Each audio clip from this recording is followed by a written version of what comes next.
after my recent surgery, I thought it was a good time to revisit surgery protocol and preparedness for those of us with adrenal insufficiency.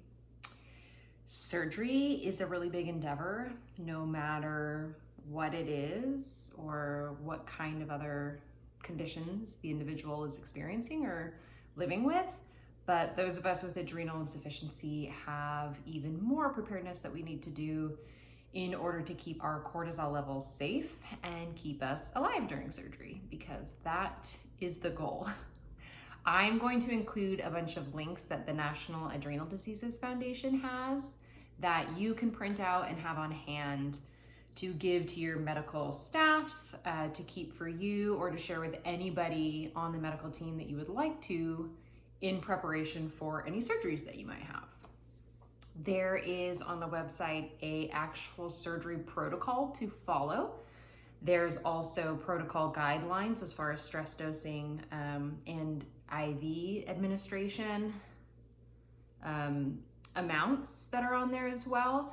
In addition to staff of medical centers and emergency personnel, a letter addressed to them, sharing with them exactly what adrenal insufficiency is and the protocols that need to be followed for it.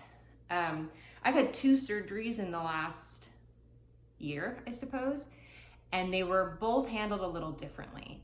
The first and foremost, you have to have a letter from your practicing endocrinologist stating what you need during the surgery.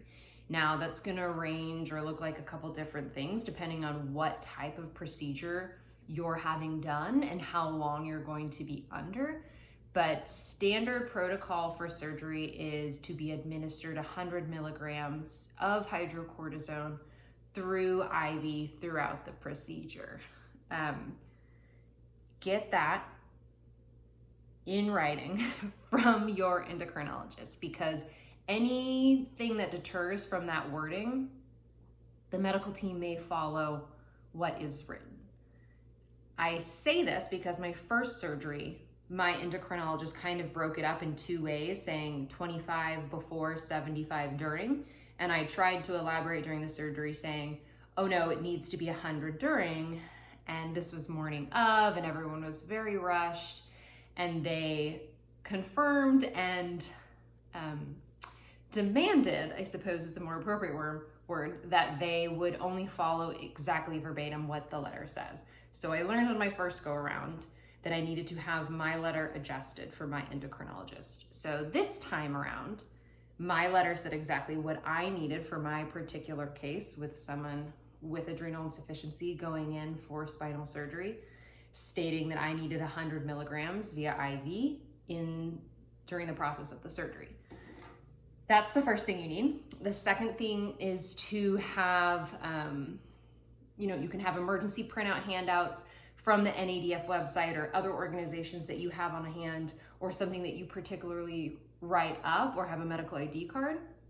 But something that I learned, I guess I did it for both surgeries, but I had I took another step further this second surgery, and I was really pleased and really happy about, was, you can't wear your medical ID bracelet during surgery. But if you confirm with your surgeon that it is okay, you can actually write in Sharpie on somewhere on your body that's not being operated on. Both of my surgeries were lower part of my body, so I was able to write on my arm, adrenal insufficiency needs steroids, in Sharpie for my first surgery. And that just made me feel a little bit more protected. This second time around, I wrote again, adrenal insufficiency needs steroids. And my anesthesiologist was so educated on Addison's disease and really wanted me to feel safe that he told me he would sign his name to confirm on both parties that he administered the medication and that I remembered and I knew that I had received it once I woke up or during or whatever, or prior to going in, when I'm a little bit confused from all the medications that they're giving me. And that felt really good to have that on my body confirmed and made me feel really supported. So that's something I would suggest for you to explore if your surgeon says that it's okay and you're not writing in an area that is going to be contaminating where they do surgery, because obviously you need to be sanitized and all of that cleaning prep. The one thing I will say too is do as much homework as possible prior.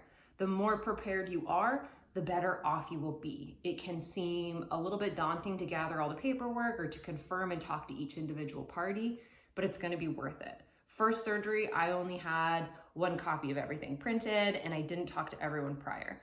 Second surgery, I had a printed out little packet for each individual person that I interacted with and was ready to distribute them. Luckily, they were so well informed that they each had one already. They let me give it to them just because it made me feel good, but they were already really prepared.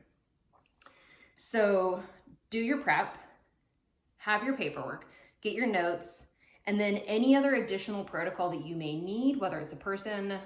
Another thought that I know other individuals do is they wear the silicone band, adrenal insufficiency band, need steroids or whatever information you'd like on there, so that way you can have a medical ID on you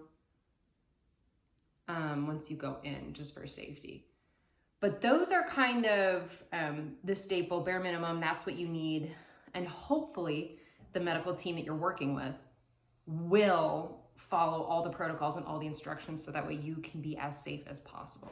If you have had surgery and found other things supportive or helpful, please share that so we can all have a massive resource as we move forward. And, you know, hopefully we don't need to use them, but it's always better to be prepared.